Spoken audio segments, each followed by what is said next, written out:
రేవంత్ రెడ్డి మంచి నిర్ణయం తీసుకుంటూ డబుల్ బెడ్రూమ్ మంచిగా ఇస్తున్నాడు. ప్రతి ఊరికి 10 నుంచి 20 ఇల్లు ఫస్ట్ విడతలనే వస్తున్నాయి. చాలా సంతోషం అండి. కేసీఆర్ హయాంలో ఒక్క ఇల్లు మా ఊళ్ళో కట్టినాడు చూపిస్తే మేము యువకులము దానికి మేము ఊరు వెళ్ళిపోవాలన్నా వెళ్ళిపోతాం. కానీ ఒక్క ఇల్లు కట్టలేదు. ఆయన చెప్తాడు కేసీఆర్ మస్తు సార్లు చెప్పిండు బంగారు తెలంగాణ బంగారు తెలంగాణ అయితే మరి ఈ రోజు ఇన్ని ఇండ్లు ఎందుకు కడుతున్నా?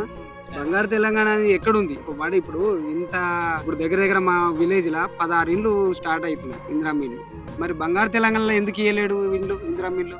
మాకు విలేజ్ కి రానికి రోడ్డు లేదు. ఆ రోడ్ 10 ఏళ్ళలో ఒక రోడ్ ఇయ్యనికి శాతకాలే.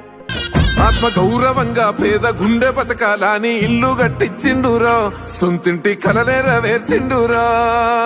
ఆకలనకుండా మన ఇంటికే మరి అన్ని పంపించిండురా, మన కడుపు నింపి తను మురిసిండురా.